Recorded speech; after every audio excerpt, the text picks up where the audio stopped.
ಸರ್ಕಾರಿ ಕಚೇರಿಗೂ ಬಂತು ನೋಡಿ ಡ್ರೆಸ್ ಕೋಡ್.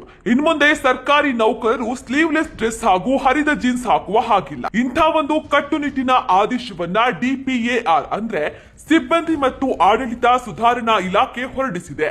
ಕೆಲ ನೌಕರರು ಅಸಭ್ಯವಾಗಿ ಉಡುಗೆ ತೊಟ್ಟು ರಾಜ್ಯ ಸರ್ಕಾರಿ ಕಚೇರಿಗಳಲ್ಲಿ ಕಾರ್ಯನಿರ್ವಹಿಸುತ್ತಿದ್ದಾರೆ ಎಂದು ಸಾರ್ವಜನಿಕರು ಮತ್ತು ಕೆಲವು ಸಂಸ್ಥೆಗಳಿಂದ ಇಲಾಖೆಗೆ ದೂರುಗಳು ಕೇಳಿ ಬಂದಿತ್ತು. ಈ ಹಿನ್ನೆಲೆ ಈ ನಿರ್ಧಾರವನ್ನ ಕೈಗೊಳ್ಳಲಾಗಿದೆ.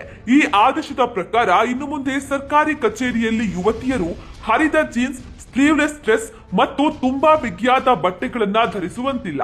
ಆದ್ರೆ ಗಂಡು ಮಕ್ಕಳಿಗೆ ಮಾತ್ರ ಯಾವುದೇ ನಿಯಮಗಳನ್ನ ಇಲ್ಲಿ ಜಾರಿಗೊಳಿಸಿಲ್ಲ. ಇನ್ನು ಸರ್ಕಾರಿ ನೌಕರರ ಚಲನವಲನಗಳನ್ನ ಟ್ರ್ಯಾಕ್ ಮಾಡಲು ಸರ್ಕಾರ ಲೆಡ್ಜರ್ಗಳು ಮತ್ತು ಮೂವ್ಮೆಂಟ್ ರಿಜಿಸ್ಟರ್ ಮೇಂಟೈನ್ ಮಾಡಲು ಆರಂಭಿಸಿದೆ.